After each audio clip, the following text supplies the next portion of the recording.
The rain had been falling since dusk, a slow, patient drizzle that turned the streets of Old Harbor City into mirrors of neon and regret.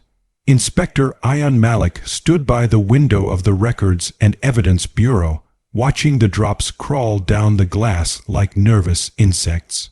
The building was quiet, too quiet for a place that held the city's secrets. At 11:47 p.m., the alarm rang. It wasn't loud, it wasn't dramatic, just a muted electronic chirp that cut through the stillness. Malik stiffened. Only one alarm in the entire building made that sound, the vault alarm. He reached for his coat and badge, already moving before his mind caught up with his feet. The vault was 3 floors below, behind 2 biometric locks and a steel door thick enough to stop a truck.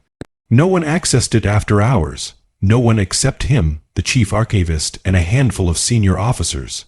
By the time Malik reached the vault corridor, 2 guards were already there, pale and confused. The steel door stood open. Inside, rows of shelves stretched into shadow, each marked with case numbers, dates, and red classification tags. Malik's eyes went straight to the far wall, shelf D17. The missing files weren't ordinary case folders.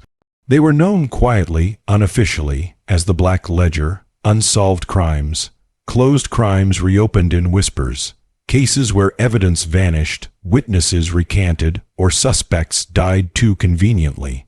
Malik had worked on 3 of them himself.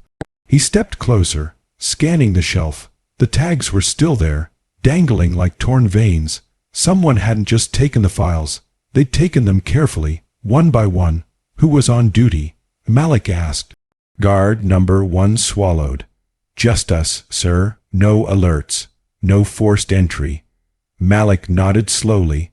That was the worst answer possible. By morning, the news was already buzzing. Not about missing files, but about the sudden reopening of an old case.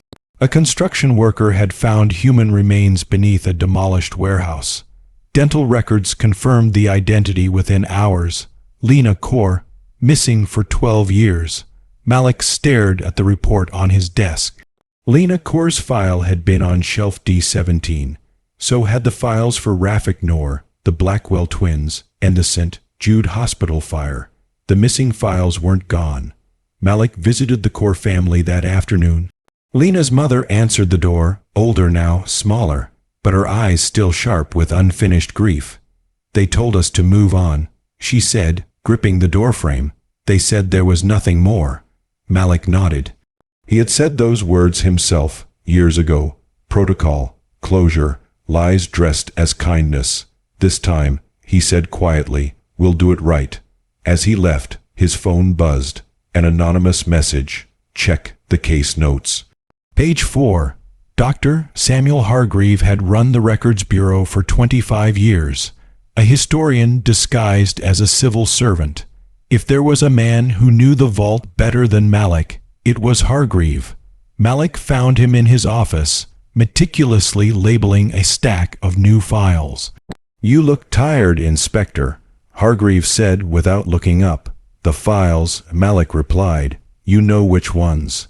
Hargreave sighed, finally meeting his gaze. I was wondering how long it would take. You knew they were taken. I knew they would be. That night, Malik pulled his old case notes from storage. Lena Kaur. Page 4 detailed an anonymous tip he had ignored. Pressure from above, lack of resources, fear. The tip had named a councilman. Bodies surfaced over the next week. Not victims, perpetrators. Men connected to the missing files, all dead. All staged to look like accidents or unrelated crimes. She found him outside his apartment, smoking in the rain. You took your time, she said. Malik didn't reach for his gun. You sent the message. Yes. Who are you? She smiled, tired and sharp. A witness you never protected. Her name was Mira Ansari, survivor of the St. Jude Hospital fire. The official report said faulty wiring. The missing file said arson, for insurance money, for silence. Mira hadn't acted alone. She had help, former officers, analysts, people crushed by the system. They called themselves the custodians. We're not vigilantes, she said. "We're archivists of truth. You're killing people."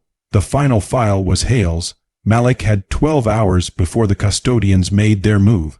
He went to internal affairs instead. At midnight, every major network was hijacked.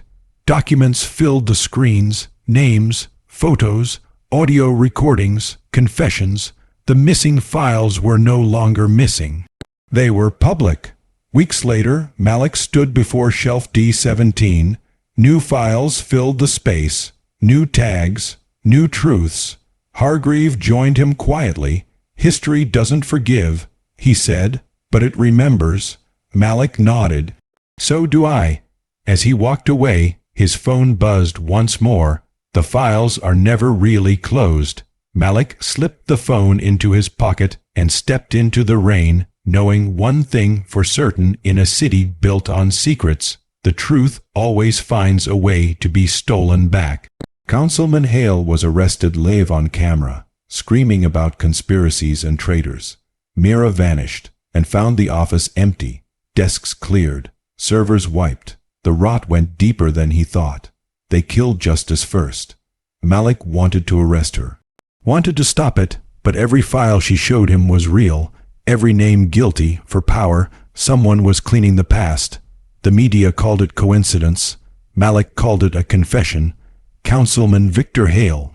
Hale was still in office. Malik felt the floor tilt. By who?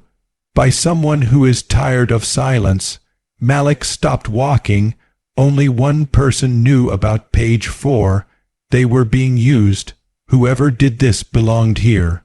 It was empty.